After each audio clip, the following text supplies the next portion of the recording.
Good morning everyone. ಎಲ್ಲರೂ ಹೇಗಿದ್ದೀರಾ? ಚೆನ್ನಾಗಿದ್ದೀರಾ ಅಂತ ಅನ್ಕೋತೀನಿ. ಸಿಂಪಲ್ಲಾಗಿ ಒಂದು ಉಪ್ಸಾರು ಖಾರ ತೋರಿಸ್ತೀನಿ ನೋಡ್ರಿ. ಮೆಣಸಿನ್ಕಾಯಿ ಇಲ್ಲ ಅಂದ್ರೆ ಹಸು ಮೆಣಸಿನ್ಕಾಯಲ್ಲಿ ಉಪ್ಸಾರ ಖಾರ. ಫಸ್ಟು ಮೊದಲೇದಾಗಿ ಮೆಣಸಿನ್ಕಾಯಿಯ ಸುಟ್ಕೊಂಡು ಜಾರ್ಗೆ ಹಾಕೊಬೇಕು. ಆ ನಂತರ ಒಂದೊಂದು ಹೇಳ್ತೀನಿ, ಕೇಳಿಸ್ಕೊಳ್ಳಿ. ನೆಕ್ಸ್ಟ್ ಬೆಳ್ಳುಳ್ಳಿ,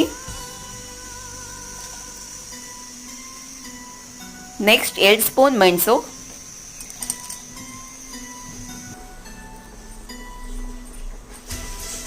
ಒಂದಿಷ್ಟಪ್ಪ ಹುಣಸೆಹಣ್ಣು ಸಾಕು ರೀ,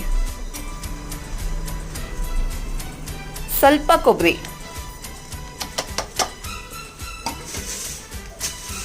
ಕೊತ್ತಂಬರಿ ಸೊಪ್ಪು, ಇದನ್ನೆಲ್ಲ ಹಾಕೊಂಡು ಸ್ವಲ್ಪ ನೀರು ಹಾಕಿ ಪೇಸ್ಟ್ ಮಾಡ್ಕೊಂಬಂದ್ರಿ. ಉಪ್ಸಾರು ಖಾರ ರೆಡಿ ಆಗುತ್ತೆ ಕಣ್ರಿ. ಉಪ್ಸಾರು ಖಾರ ರೆಡಿ ಆಯಿತು. ಇದನ್ನು ಚಟ್ನಿ ಅಂತನಾರ ಅಂದ್ಕೊಳ್ಳಿ, ಉಪ್ಸಾರು ಖಾರನಾರ ಅಂದ್ಕೊಳ್ಳಿ. ಇದು ಉಪ್ಸಾರಿಗೂ ಮ್ಯಾಚ್ ಆಗುತ್ತೆ. ಆಮೇಲೆ ಚಪಾತಿ ಇವಕ್ಕೆಲ್ಲ ಸಖತ್ತಾಗಿರುತ್ತೆ